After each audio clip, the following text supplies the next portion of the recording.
오늘은 그 요한계시록 지난주에 이어서 요한계시록 두 번째 말씀을 드리도록 하겠습니다. 요한계시록을 제가 전체적으로 이렇게 다 말씀을 드리고 있는데요. 요한계시록을 낱낱이 이렇게 자세히 살펴보지 못하지만 전체적으로 이렇게 개괄적으로 살펴보는 게 어쩌면 더 도움이 될 수 있습니다. 요한계시록 전체를 이해하는 데는 도움이 될 수 있을 것 같아서 요한계시록 살펴보고 있습니다. 지난주에는 우리가 그 요한계시록 1장에서 3장까지에 있는 내용을 말씀을 드렸습니다. 특히 이제 요한계시록은 과거와 또 현재와 미래에 대한 내용들을 다 다루고 있는데 그 중에 1장은 그 요한이 본 것, 과거에 관한 부분들이고요. 그리고 2장과 3장은 교회에 대해서, 7교회에 대해서 서신을 보내면서 이 교회 시대가 어떻게 이루어질 것인지에 대해서 말씀해주고 있습니다. 그 7교회가 교회 시대의 2000년 지금까지 오는 2000년의 모든 그 한 부분들을 나타내줄 수, 역사적인 그런 내용들을 말씀해줄 수도 있겠지만 또한 동시대에 살면서 각 교회들이 이 7교회의 모습과 같은 모양으로 현존하고 있다는 것이죠. 지금도 우리가 지금 이 땅에서 우리가 이렇게 교회들이 여러 교회들이 있지만 그 여러 교회들이 다 같은 모습을 같은 또 상태를 유지한 것이 아니라 다양한 상태를 유지하고 있는데 그런 다양한 상태가 7교회의 모습과 같지 않은가 하는 생각을 갖게 됩니다. 뿐만 아니라 또 교회 안에서 그 한 교회, 한 지역 교회를 이루고 있는 성도들의 상태도 다양한 상태가 있는데 그것이 마치 그 7교회의 모습처럼 에베소 교회, 또 서머나 교회, 또 두아디라 교회, 또 버가모 교회, 사대 교회, 빌라델피아 교회, 라오디게아 교회 같은 7교회의 모습이 한 교회 내에 또 각 성도들의 그 모습과 상태가 또 그렇게 다양하지 않은가 하는 생각도 갖게 됩니다. 그래서 우리는 이 요한계시록 2장과 3장에 있는 7교회 보내는 편지의 내용을 보면서 우리 각자가 우리 성도들 각자가 한 사람 한 사람들이 그와 같은 내용을 보고 나의 신앙 상태를 돌아보면서 주님께 회개하고 나아갈 수 있도록 그 같은 교훈을 받아야 한다고 말씀을 드렸습니다. 오늘은 4장부터 9장까지에 있는 내용을 말씀을 드리도록 하겠습니다. 이제 이 4장부터 이제 22장까지는 이제 미래에 대한 일입니다. 과거에 1장은 과거였고 2장과 3장 교회 시대는 현재였고 이제 4장부터 22장까지는 미래의 일로 말씀하고 있습니다. 그 중에 4장과 5장은 이제 하늘에서 우리가 어떤 일이 있을 것인가, 주님께서 우리를 하늘로 불러 올리실 터인데 그 하늘로 불러 올리신 우리가 하늘에서 어떠한 일이 있을 것인가를 우리들에게 아주 잠깐 보여주고 있습니다. 그 4장과 5장에서는 우리 그 하나님께 또 예수 그리스도께 예배하는 이 참된 예배가 무엇인지에 대해서 말씀해주고 있습니다. 그리고 이제 6장부터는 이제 교회가 하나님 앞으로 올림받아서 거기에서 하나님과 예수 그리스도 앞에 예배하는 그와 같은 모습을 보이고 거기에서 하나님과 함께 있게 되는 그와 같은 상태에서 이제 이 땅에 하나님을 거절하고 하나님을 배반하고 하나님을 무시하고 하나님을 믿지 않은 사람들에 대해서 하나님께서 심판하시는 그 심판이 6장부터 19장까지 계속 이어지고 있는 것을 보게 됩니다. 그리고 19장에서 주님께서 재림하시게 될 터인데 오늘 이제 그 6장부터 그 19장까지의 이 내용들은 우리가 지난번에 다니엘서에서 보았던 다니엘의 7일에 중에 69일회가 끝났고 69일회가 끝난 이후에 이제 마지막 한 일회가 남았는데 그 한 일회가 바로 이 6장부터 19장까지의 나오는 내용들로 가득 차 있습니다. 이 6장 요한계시록 6장부터 19장까지는 7년 환란을 갖다가 이렇게 우리들에게 자세하게 그 7년 동안에 어떠한 일들이 이 세상에 있게 되는지를 우리에게 보여주고 계시는데 그것이 바로 이 다니엘서에 나오고 있는 그 금신상의 마지막 그 철과 진흙 이 함께 섞여 있는 그 발에 사람의 손으로 하지 않고 뜨인 돌이 그 발을 쳐서 깨어 부수는, 완전히 다 흩어버리는 그 같은 장면이 있었습니다. 그 장면이 바로 이 하나님의 심판이고, 그 심판이 바로 6장부터 19장까지 자세하게 기록되어 있습니다. 그래서 6장부터 19장까지에는 교회라는 이름이 나오지 않습니다. 왜냐하면 그것은 이 땅에 교회가 들림받아서 하나님과 함께 하늘에 있는 상태에서 이 땅에 어떠한 심판이 있는지, 하나님을 믿지 않은 사람들에게 어떠한 심판이 있는지를 우리들에게 보여주고 있기 때문에 그렇습니다. 그리고 뿐만 아니라 그 하나님이 심판하시는 그 심판의 그 때, 심판의 그 순간에도 하나님께서 그 은혜를 잊지 아니하시고, 그 하나님을 믿지 않고 알지 못했던 그 사람들에게 지속적으로 마지막까지 복음을 전해서 그들 가운데서 예수 그리스도를 믿게 되는, 믿고 하나님 앞에 이렇게 구원받게 되는 이와 같은 사람들이 계속해서 나오게 되는 모습을 보게 됩니다. 하나님께서 이 세상을 심판하시는 것이 그 사람들을 심판하시는 것에 목적이 있지 않고, 그 심판하실 때 무엇을 목적으로 하셨냐면 사람들을 구원하시고자 하시는, 사람들에게 마지막까지 은혜를 베풀고자 하시는 그 같은 목적으로 심판하시는 것임을 우리는 알 수 있습니다. 그래서 오늘은 이제 그 중에서 우리 전체를 다 한꺼번에 볼 수 없기 때문에 4장과 5장 그리고 6장부터 9장까지에 있는 심판에 대해서 살펴보도록 하겠습니다. 우리가 이렇게 그 장래의 일을 생각하게 될 때, 그 장래의 일에 대해서 많은 사람들은 이게 언제냐, 이게 어디서 이런 일이 있느냐, 또 어떻게 이런 어떤 일이 일어나면 누가 이런 어떤 일을 하느냐는, 언제 어디서 누가 어떻게 왜라고 하는 이 육하 원칙에 의해서 그 내용들을 정확히 알고자 하는 것은 우리의 마음속에 욕구가 있습니다. 이게 뭔데? 어떻게 되는 건데? 정확하게 이게 도대체 나에게 알려줘 하고 우리가 이렇게 이야기하게 됩니다. 그런데 예언은 결코 우리가 정확하게 그것이 무엇인지 알 수 없습니다. 왜냐하면 이 미래에 대한 일들은 하나님께 속한 것이지 사람에게 속한 것이 아닙니다. 그래서 만약에 예언에 대한 이 장래에 일어날 일들에 대해서 사람들이 정확히 알게 된다면 그것은 하나님과 같은 수준이 됩니다. 그래서 늘 성경에서는 늘 예언을 말씀하시면서 그 예언은 지나간 후에 그것이 이루어졌음을 알 수 있도록 그렇게 말씀해 주셨습니다.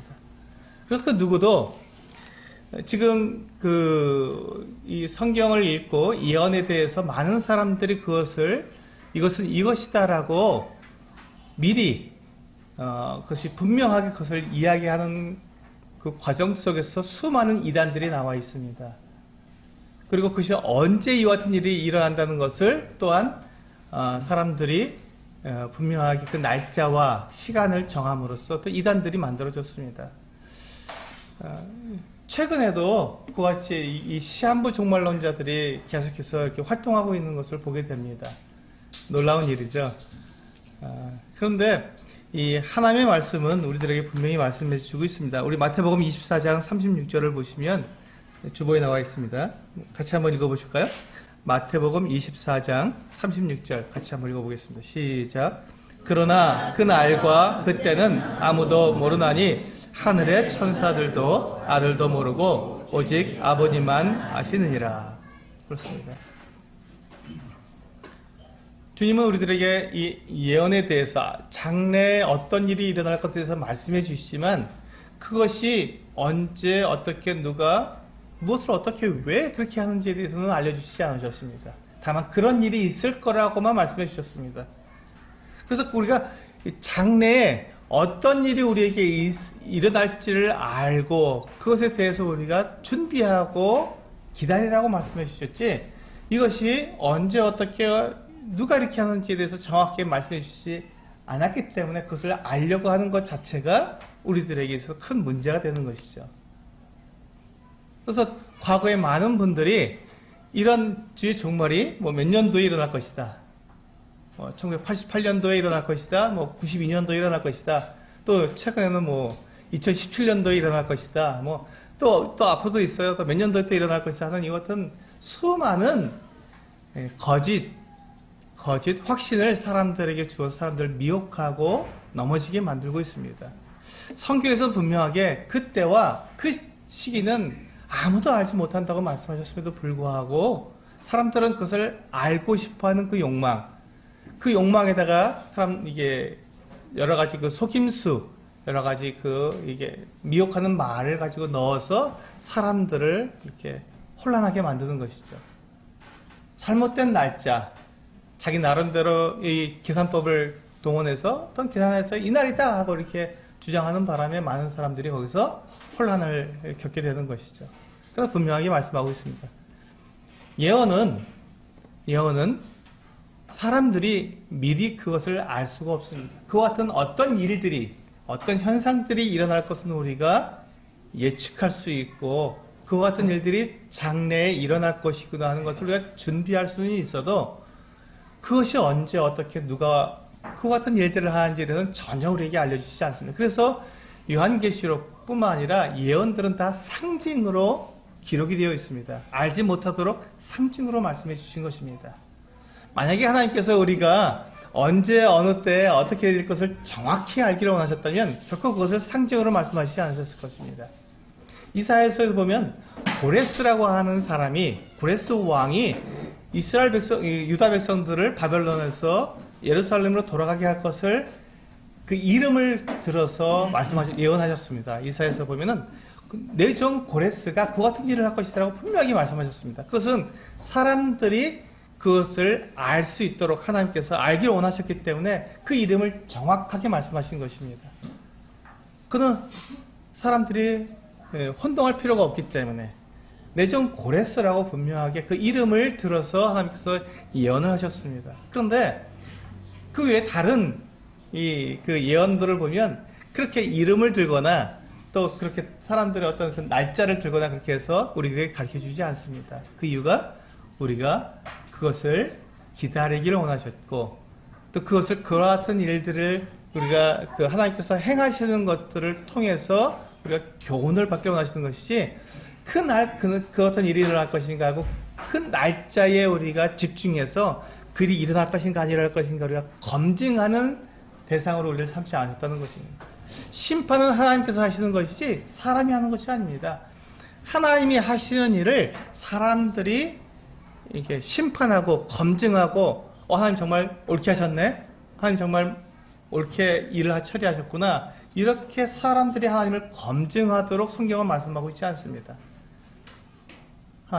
하나님은 성경은 우리가 하나님께서 하실 일들에 대해서 우리가 소망을 가지고 기다리도록 믿음으로 기다리도록 말씀하셨지 그것을 우리가 검증하도록 말씀하시지 않으셨습니다. 그래서 우리가 그 날이 그와 같은 하나님께서 예언하신 것들이 지나고 나면 그것이 이루어진 상태에서 나중에 이것이 바로 그와 쯤의 말씀이 이렇게 이루어진 것이고 하는 것을 우리가 나중에 알 수 있도록 그렇게 되어 있습니다. 우리 요한계시록 4장 1절 우리 주보에 있는 말씀을 같이 한번 읽어보시고 4장에 대해서 말씀을 드리도록 하겠습니다. 1절 시작. 이 일 후에 내가 보니 하늘에 열린 문이 있는데 내가 들은 바 처음에 내게 말하던 나팔 소리 같은 그 음성이 이르되 이리로 올라오라. 이후에 마땅히 일어날 일들을 내가 내게 보이리라 하시더라.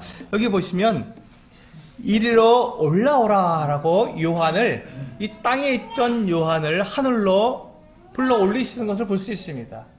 그리고 하늘로 올라가게 되었을 때 하나님께서 이 요한에게 무엇을 약속해 주셨냐면 이후에 마땅히 일어날 일들을 당연히 일어날 일, 꼭 일어날 일들입니다. 마땅히 일어날 일들을 내가 내게 보이리라 하고 이후에 일어날 일들을 우리들에게 보여주신다고 말씀해 주셨습니다. 우리가 여기서 볼 수 있는 우리가 생각해야 될 것은 바로 이것입니다. 우리들은 지금 이 땅에 살고 있습니다. 이 세상에 살고 있어서 우리들이 보고 있는 것들은 이 세상에 일어나는 일들을 보고 있고 이 세상에서 사람들이 살아가고 있는 모습들을 보고 있습니다. 그러다 보니까 우리들의 눈에서, 우리들의 마음에서 가지고 있는 이 같은 소망과 이 같은 바람은 이 땅에 있는 것들로 가득 찰 수밖에 없는 것이죠. 우리들의 눈에 보이는 것, 우리들의 귀에 들리는 것, 내 마음속에 일어나는 모든 욕구가 하늘에 있는 것이 아니라 이 땅에 있는 것에 맞춰져 있는 것입니다.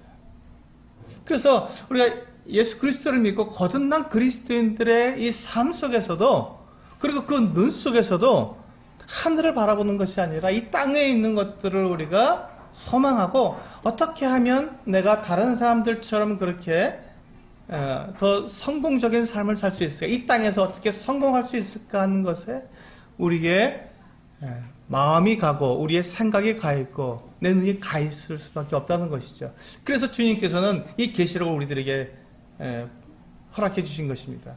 이리로 올라오라 하고 부르시는 그 음성을 우리들에게도 동일하게 들려주시는 것입니다.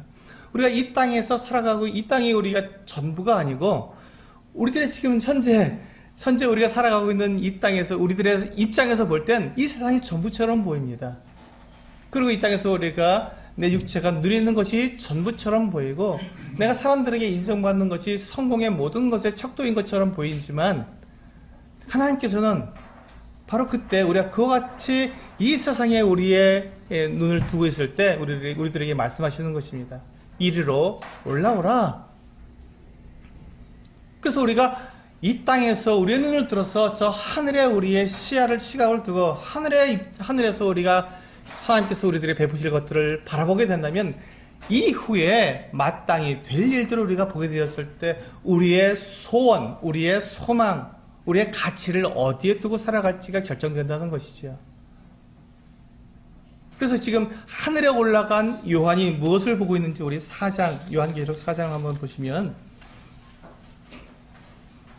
2절 같이 한번 보시겠습니다. 2절 시작. 내가 곧 성령에 감동되었더니 보라, 하늘에 보좌를 베풀었고 그 보좌 위에 앉으신 이가 있는데. 그렇습니다. 지금 우리 눈에는 이 장면이 보이지 않습니다. 하늘에 보좌가 있고 그 보좌에 앉으신 이가 계시다는 것이 우리 눈에는 보이지 않습니다. 우리는 다만 우리들 사람들끼리 살아가는 이 세상에서 있는 이 같은 저 해와 달과 별들을 보고, 하늘에 있는 것은 그것밖에 우리들의 눈에 보이지 않습니다. 그리고 이 땅에서 우리는 권세 있는 사람들, 힘 있는 사람들이 이 세상을 이끌어가고 있는 모습들을 보면서, 우리는 어떻게 하면 이 땅에서 우리가 좀 더 나은 삶, 우리 좀 더 편한 삶, 좀 더 성공적인 삶을 살까 하는 것에 우리의 마음과 생각이 가 있는 것이 사실입니다. 근데 바로 그때 하나님께서 이 요한을 하늘로 불러 올리셔서 그에게 보여주시는 것은 하늘에 보좌가 세워져 있고 그 보좌에 앉으신 이가 계시다는 것입니다. 이 보좌는 하늘의 보좌이고 그 보좌에 앉으신 이는 하나님이십니다. 그렇습니다. 우리들의 눈에는 하나님이 보이지 않지만 결국 하나님께서 이 세상 모든 것들을 다 주관하고 계시고 이 세상 모든 것들을 하나님의 뜻대로 운행해 가고 계시다는 것을 여기서 우리는 볼 수가 있는 것입니다. 그리고 이제 그곳에서, 그렇다면 그 하늘로 올라간 이 교회, 요한이 교회 대표로 하늘로 올라간 그 모습인데요. 거기에서 우리가 어떤 일을 할 것인지, 하나님 앞에서 우리는 어떠한 모습을 보일 것인지에 대해서 4장과 5장에서 우리에게 보여주고 있습니다.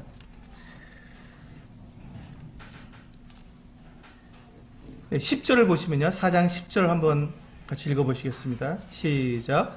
24장로들이 보좌에 앉으신 이 앞에 엎드려 세세토록 살아계신 이에게 경배하고 자기의 관을 보좌 앞에 드리며 이르되. 그렇습니다. 거기 보시면 24장로, 이 24장로에 대해서는 여러 가지 의견이 분분합니다. 누군지, 24장로의 그 신분이 누구인지에 대해서는 의견이 분분하지만 분명한 것은 하나님의 보좌, 예수 그리스도의 보좌에 함께 앉게 된 교회가 속해 있을 거라고 하는 것은 분명한 것 같습니다. 그리고 또 거기에는 구약의 12지파를 대표하는 그 같은 장로들이 함께 있지 않을까 하는 생각을 갖는 것이 일반적으로 우리가 생각하는 부분입니다. 그러니까 신구약의 모든 성도들이 하나님 보좌 앞에서 하나님 앞에 경배하고 있는 모습을 우리는 볼 수 있는 것이죠. 그 다음에 또 5장으로 넘어가 보시면 여기서는 보좌에 앉으신 이에 대해서 우리가 경배하는데, 5장에 넘어가게 되면 이제 보좌에 앉으신 이 앞에 새로운 또 한 분이 나타나게 됩니다. 우리 5장 6절과 7절 같이 읽어보시겠습니다. 요한계시록 5장 6절과 7절 시작. 내가 또 보니 보좌와 내 승물과 장로들 사이에 한 어린 양이 서 있는데 일찍이 죽임을 당한 것 같더라. 그에게 7뿔과 7눈이 있으니 이 눈들은 온 땅에 보내심을 받은 하나님의 7영이더라. 그 어린 양이 나와서 보좌에 앉으신 이의 오른손에서 두루마리를 취하시니라. 여기 보시면 어린 양이 나옵니다. 왜 이 어린 양을 우리 예수 그리스도라고 이렇게 분명하게 이름으로 하지 않고 어린 양이라고 했을까요? 그것은 바로 이 예수 그리스도께서 우리들의 어린 양으로서 우리들의 화목 제물로서 하나님께 드려주신 희생하신 그것에 대한 분명한 그 모습, 그분의 하신 일들을 강조하기 위해서 예수 그리스도 하나님의 아들로서 표현한 것이 아니라 어린 양이라고, 하나님과 우리 사이, 사람들 사이에 우리가 사람들이 하나님께 나아갈 수 있도록 그 모든 것들을 이루신 예수 그리스도의 그분의 그 신분, 그분의 행하신 그 사역을 대표하는 그 말이, 그 이름이 어린 양이기 때문에 어린 양으로서 표현하고 있는 것입니다. 그리고 그분이 일찍 죽임을 당한 것 같더라라고 되어 있습니다. 그렇습니다. 어린 양인데 죽임을 당하셨던, 하지만 지금은 살아계신 바로 그분이 바로 예수 그리스도 우리의 주님이십니다. 그 주님이 이 네 성물과 24장로와 이 보좌 사이에 서 계셨습니다. 이분이 바로 중보자죠. 이분이 바로 우리들의 중보자시고 우리들이 하나님 앞에서 우리가 거룩하고 의롭다함을 받는 그 이유이기도 합니다. 바로 예수 그리스도 하나님의 어린 양께서 우리들의 사이에 그와 같이 서 계십니다. 그리고 우리가 주보에 보시면 9절부터 9절과 10절을 제가 기록해 놓았는데요. 어떤 일을 하는지 한번 보겠습니다. 9절과 10절을 읽어보시겠습니다. 시작. 그들이 새 노래를 불러 이르되 두루마리를 가지시고 그 인봉을 떼기에 합당하시도다. 일찍이 죽임을 당하사 각 족속과 방언과 백성과 나라 가운데서 사람들을 피로 사서 하나님께 드리시고 그들로 우리 하나님 앞에서 나라와 제사장들을 삼으셨으니 그들이 땅에서 왕노릇 하리로다 하더라. 여기 보시면 이 하나님의 아들 예수 그리스도께서 어린 양으로서 어떠한 일을 하셨는지를 아주 분명하게 보여주고 있습니다. 그래서 이 24장로들과 네 생물이 그 보좌에 앉으신 하나님을 찬양할 뿐만 아니라 그분께 경배할 뿐만 아니라 바로 이 어린 양께도 찬양과 경배를 드리고 그분을 높이는 것을 우리는 볼 수 있습니다. 그렇습니다. 교회가 이제 하늘로 올림을 받아서 하나님의 보좌 앞에 우리가 서게 되었을 때 그때 우리는 하나님과 그 아들 예수 그리스도께 찬양과 경배와 예배를 드리게 된다는 것입니다. 그 하늘에서 우리가 할 일은 바로 그것입니다. 이 아름다운 예배, 이 아름다운 경배가 그 하늘에서 있을 것입니다. 지금 우리가 이 만찬 예배를 통해서, 만찬 예식을 통해서 우리가 하나님을 예배하고 경배하고 있는데 그 진정한 모습, 참된 예배, 지금 이 만찬, 이 떡과 잔을 통해서 우리가 하나님을 예배하는 것은 그림자죠. 모형입니다. 그래서 상징물입니다. 상징물을 통해서 우리가 예배를 드리고 있는데 그때는 상징물이 아니라 예수 그리스도 어린 하나님의 어린 양이 우리와 함께 있어서 참된 예배, 참 예배를 우리가 그때 드리게 된다는 것입니다. 진정한 예배, 하늘에서 우리가 드려질 진정한 예배의 모습이 여기에 나오고 있는 것입니다. 이것이 그리스도인들의 해야 할 일들입니다. 우리가 이 땅에서뿐만 아니라 저 하늘에서도 영원히 우리가 해야 할 일이 바로 예배입니다. 하나님을 경배하는 것, 그분을 찬양하는 것입니다. 그러니까 우리가 이 땅에서 지금 이렇게 매 주일마다 이렇게 예배를 드리고 있는데, 이제 그 상징물을 통해서 예배를 드리고 있는데, 이것이 그냥 우리가 하나의 형식이 아닙니다. 이것은 우리가 영원히 하나님 앞에서 우리가 쉬지 않고 경배하게 될 그 모습을 우리가 잠깐 이 땅에서 맛보는 것이지요. 그러니 이 예배가 우리는 너무나도 소중한 것이고, 이 예배처럼 우리들에게 이 땅에서 소중한 것이 없는 것입니다. 그래서 우리의 그 선배들은 이 예배 때문에 목숨을 내놓기도 했습니다. 이 예배 드리는 것 때문에 자기의 모든 것들을 다 포기하고 예배 드리는 자가 되기 위해서 자신들을 다 내어놓았던 것들을 볼 수 있습니다. 교회사에서 그 같은 모습들이 너무나도 적나라하게 나와 있습니다. 오늘날 우리들에게도 동일합니다. 우리가 하늘에 가서 하나님과 그 아들 예수 그리스도께 우리가 예배하는 그 참된 예배를 우리가 이 땅에서 우리가 잠시 동안 이렇게 경험할 수 있도록 우리에게 주신 이 예배를 우리 정말로 소중히 여기고 그 예배에 우리가 정말 최선을 다해야 할 것입니다.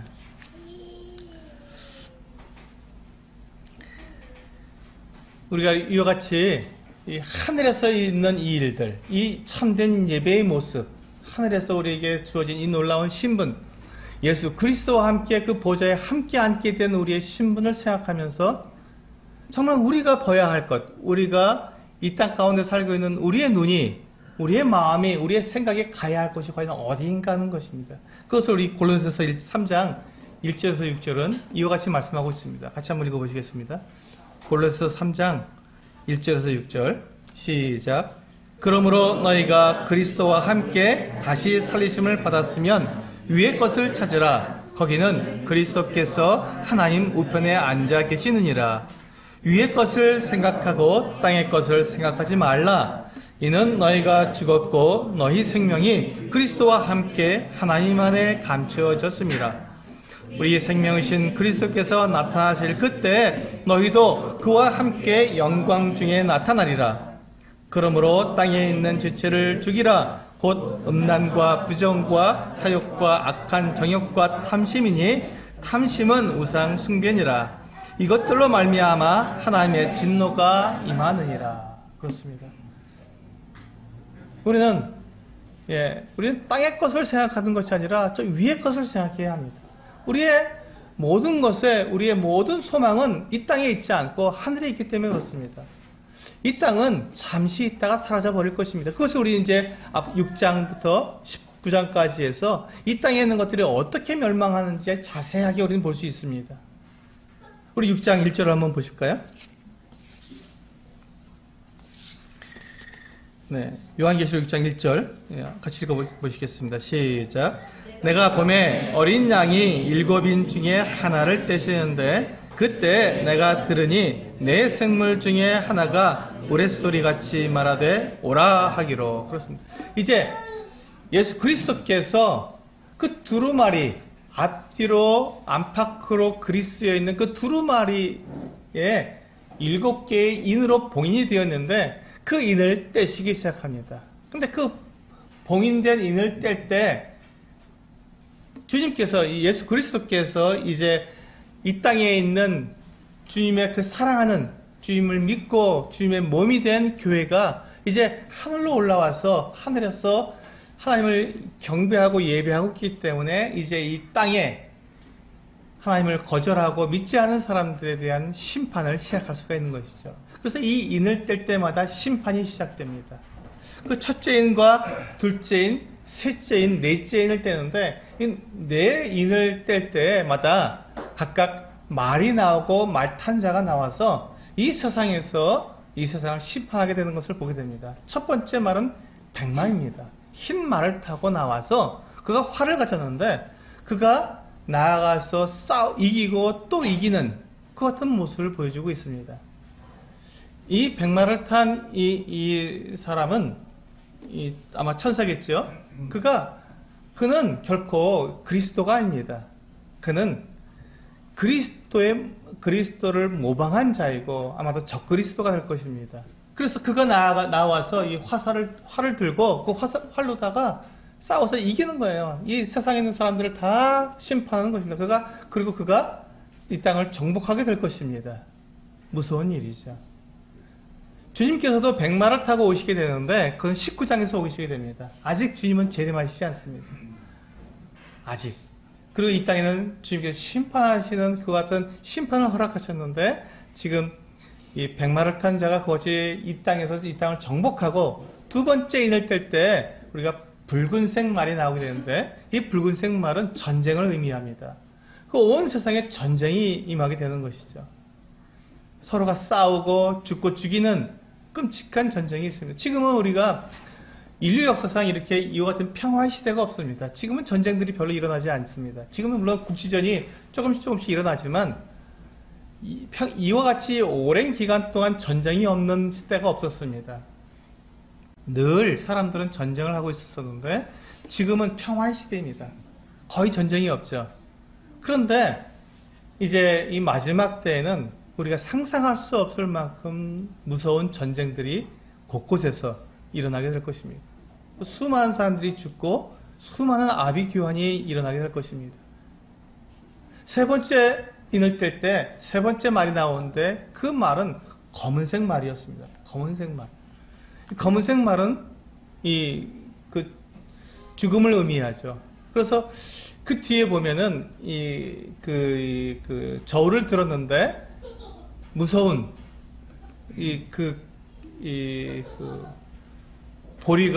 보리석대 한 데나리온이고 하루 열심히 일해서 우리가 지금 한 10만 원 벌면 10만 원으로 보리석대밖에 못 사는 겁니다. 하루치밖에 못 먹는 거예요.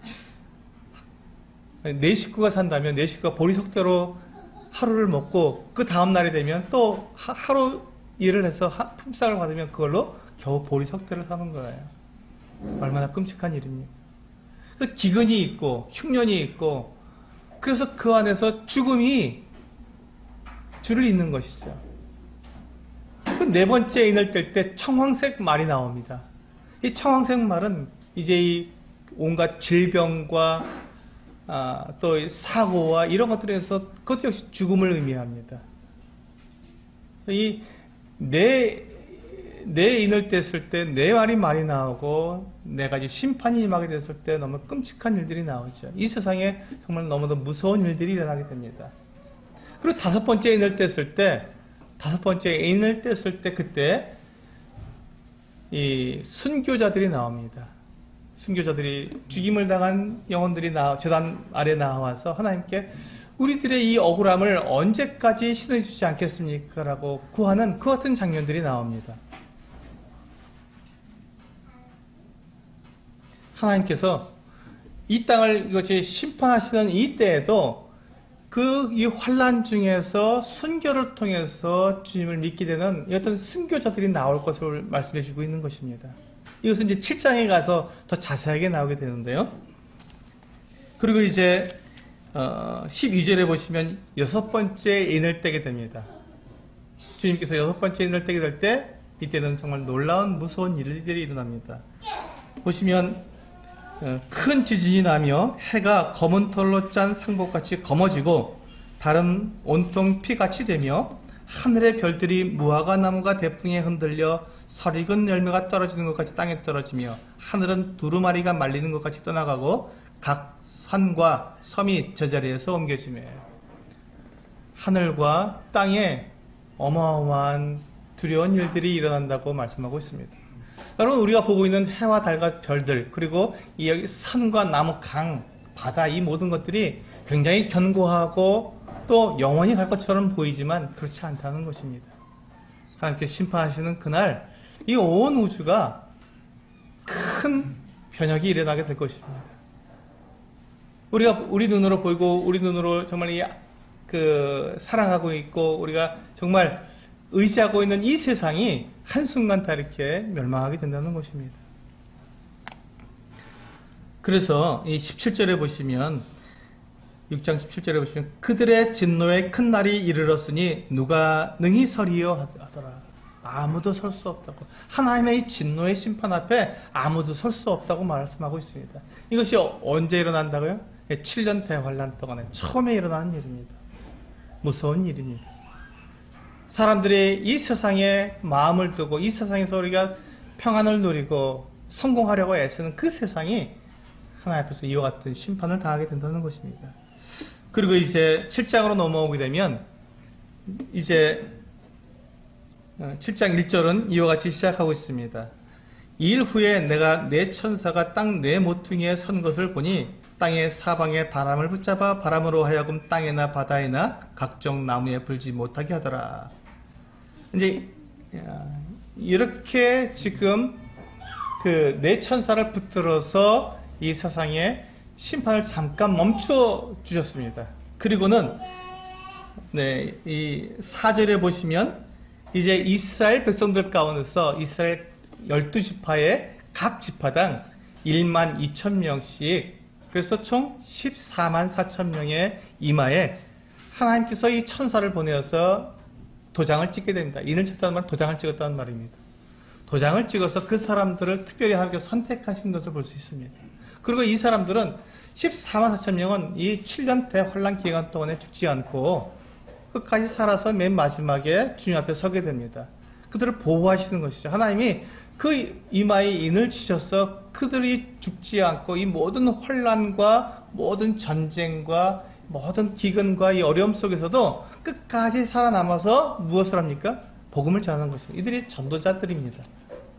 이들이 이 이스라엘 이 14만 4천 명이 그 온 세계에 특히 이스라엘 백성들에게 복음을 전해서 많은 사람들이 예수 그리스도를 믿게 되는, 우리가 그 거절했던, 우리가 십자가에 못 박았던 그 예수가 정말 하나님의 아들이셨구나. 우리들이 기다렸던 그 메시아가 이미 오셨었구나. 그런데 우리가 그것을 알지 못하고 우리가 거절했구나 하는 것을 그들로 알게 하는 그 같은 일을 해서 수많은 사람들이 이스라엘 백성들 가운데서 예수 그리스도를 믿게 되는 이와 같은 일들이 일어나게 되는 것이죠.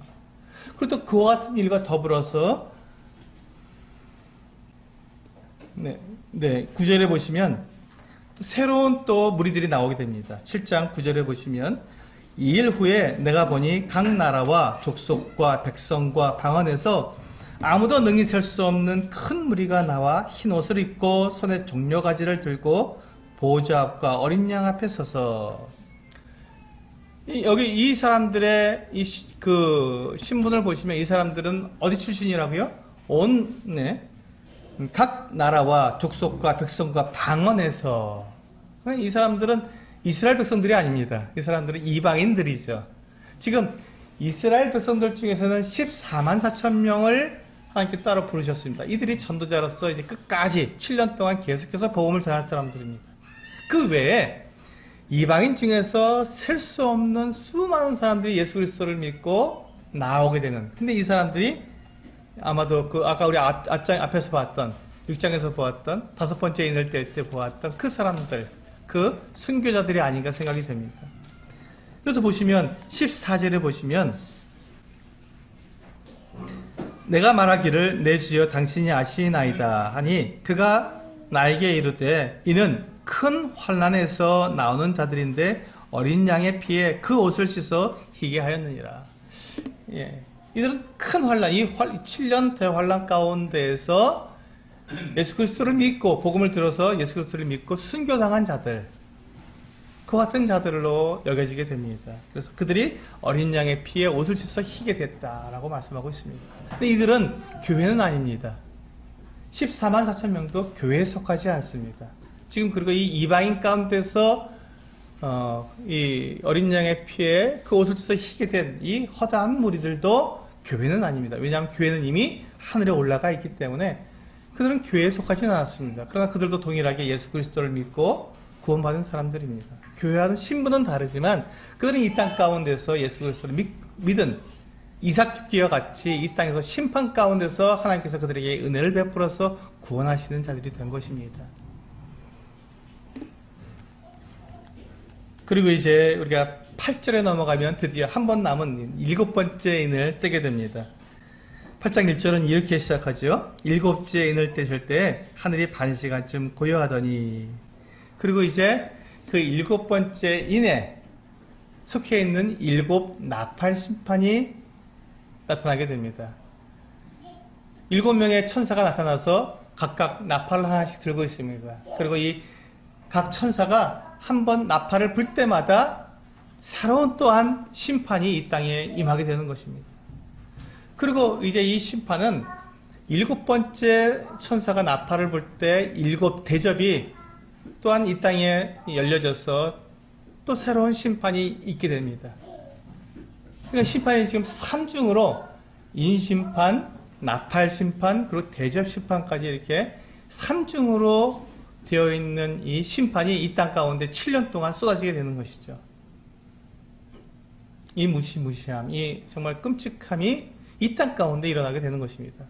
사람들이 소망을 두고 있는 이 세상이 이와 같이 멸망으로 끝나는 것이죠. 그때 교회는 하늘에서 하나님께 경배하며 예배하며 어린 양과 함께 거기에서 어린 양의 신부로서 어린 양의 혼인 예식을 치르게 되는 것입니다.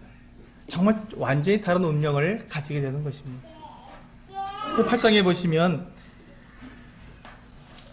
6절에 보시면 이제 7 나팔을 가진 7 천사가 나팔을 불기를 준비하더라. 첫째 천사가 나팔을 부니 피 섞인 우박과 불이 나와서 땅에 쏟아짐에 땅의 3분의 1이 타버리고 수목의 3분의 1이 타버리고 각종 푸른 풀도 타버렸더라. 첫 번째 천사가 나팔을 불었을 때 이와 같은 일들이 일어납니다. 두 번째 천사가 나팔을 불었을 때도 불부는 큰 산이 바다에 떨어지게 돼서 바다의 생물들이 3분의 1이 죽고 배의 3분의 1이 깨어져 버립니다. 이 큰 배들이 3분의 1이 깨어지면 여러분 무역이 되지 않습니다. 그러니 이 땅에 얼마나 큰, 이 세상에 얼마나 큰 혼란과 어려움이 가중될 것인가는 불보듯 뻔한 것입니다. 세 번째 천사 나팔을 불었을 때 횃불같이 타는 큰 별이 하늘에 떨어져서 강 3분의 1을 다 쓰게 만들어서 못 먹게 만듭니다. 물을 못 먹게 만듭니다. 그리고 이제 넷째 천사가 나팔을 불었을 때는 해 3분의 1과 달 3분의 1과 별들의 3분의 1이 타격을 받아서 어두워지겠다고 말씀하고 있습니다. 이와 같이 이 세상이 해가 어두워지게 되면 우리는 농사를 지을 수가 없습니다. 끔찍한 일들이 일어나죠. 수많은 재해들이 일어나게 될 것입니다. 이것이 첫째, 둘째, 셋째, 넷째 나팔을 불었을 때 이 산과 바다와 강과 그리고 해와 달과 별들에게 3분의 1들이 다 해를 받는 그 같은 무서운 심판이 있겠다고 말씀하신 것입니다. 그리고 이제 9장에 보시면 이제 굉장히 무서운 일이 일어나게 됩니다. 다섯 번째 천사가 나팔을 불었을 때 그때 무저갱이 열리게 됩니다. 그럼 무저갱은 끝이 없는, 바닥이 없는 감옥입니다. 이 감옥에 하나님께서 그곳에는 여러 악령들과 더러운 것들을 거기에 다 넣어두셨는데 그 무저갱을 열어버리시는 것입니다. 그래서 거기서 황충이 올라오는데 이 황충이 사람들을 쏘고 사람들을 해치는데 이 사람들이 죽지 못합니다. 이 황충이 괴롭히는데 사람들이 죽고 싶어도 죽지 못하고 5달 동안 온갖 괴로움만 겪게 됩니다.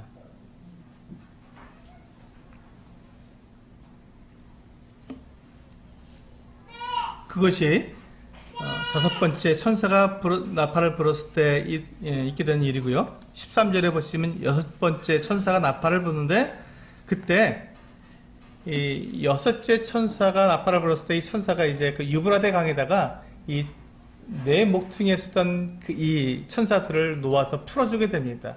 그때 이제 2만만이나 되는 이 마병대가 나와서 사람 3분의 1을 죽이게 됩니다.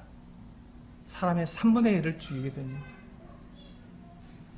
2만만이면 2억 명의 기병대가, 마병대가 나와서 사람들을 죽이기 시작하는데 이 땅에 3분의 1을 죽인다고 합니다.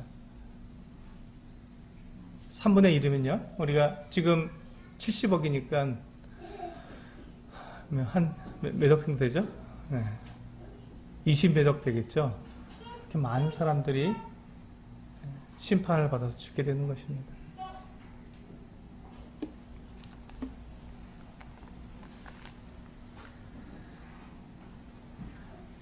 그런데 이와 같은 재앙이 이 땅에 있게 되는데요. 이 재앙 가운데에서 사람들의 이 반응이 참 두렵습니다. 우리 9장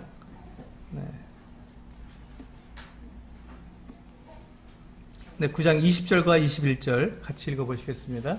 주보에 보시면 나와 있죠. 9장 20절과 21절. 그들이 이와 같은 심판을 당하는 그들이 어떻게 반응하는지 한번 읽어보시겠습니다. 시작. 이 재앙에 죽지 않고 남은 사람들은 손으로 행한 일을 회개하지 아니하고 오히려 여러 귀신과 또는 보거나 듣거나 다니거나 하지 못하는 금, 은, 동과 목석의 우상에게 절하고 또 그 살인과 복술과 음행과 도둑질을 회개하지 아니하더라.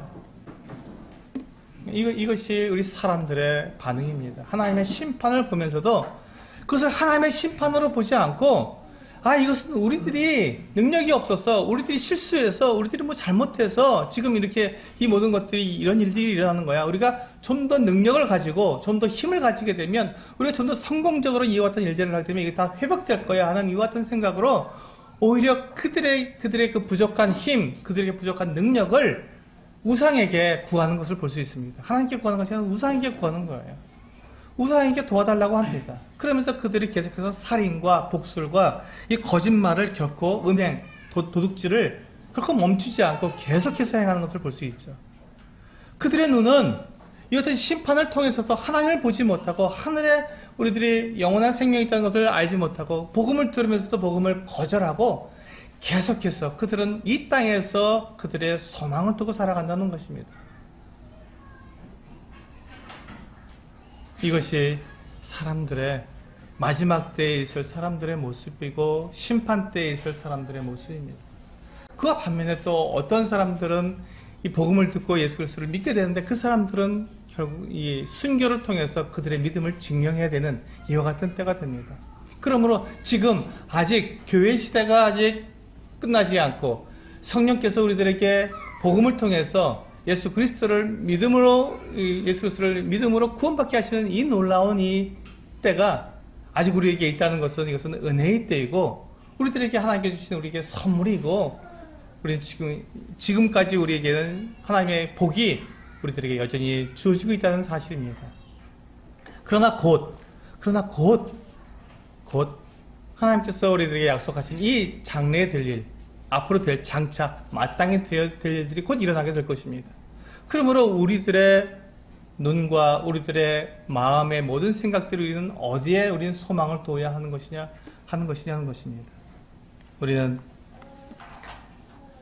장차 사라져 없어질 심판받아 다 멸망하게 될 이 땅에 소망을 두는 것이 아니라 하나님께서 계시고 예수 그리스도 우리를 구원하신 예수 그리스도 계시는 바로 그 예수 그리스도의 보좌에 우리가 함께 앉게 될 우리의 신분을 생각하면서 하늘에 소망을 두는 우리들의 삶이 되어야 할 것입니다.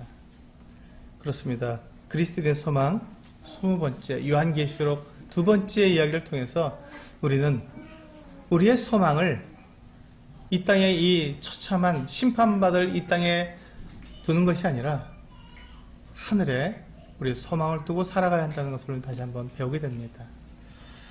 같이 기도하시고 마치도록 하겠습니다.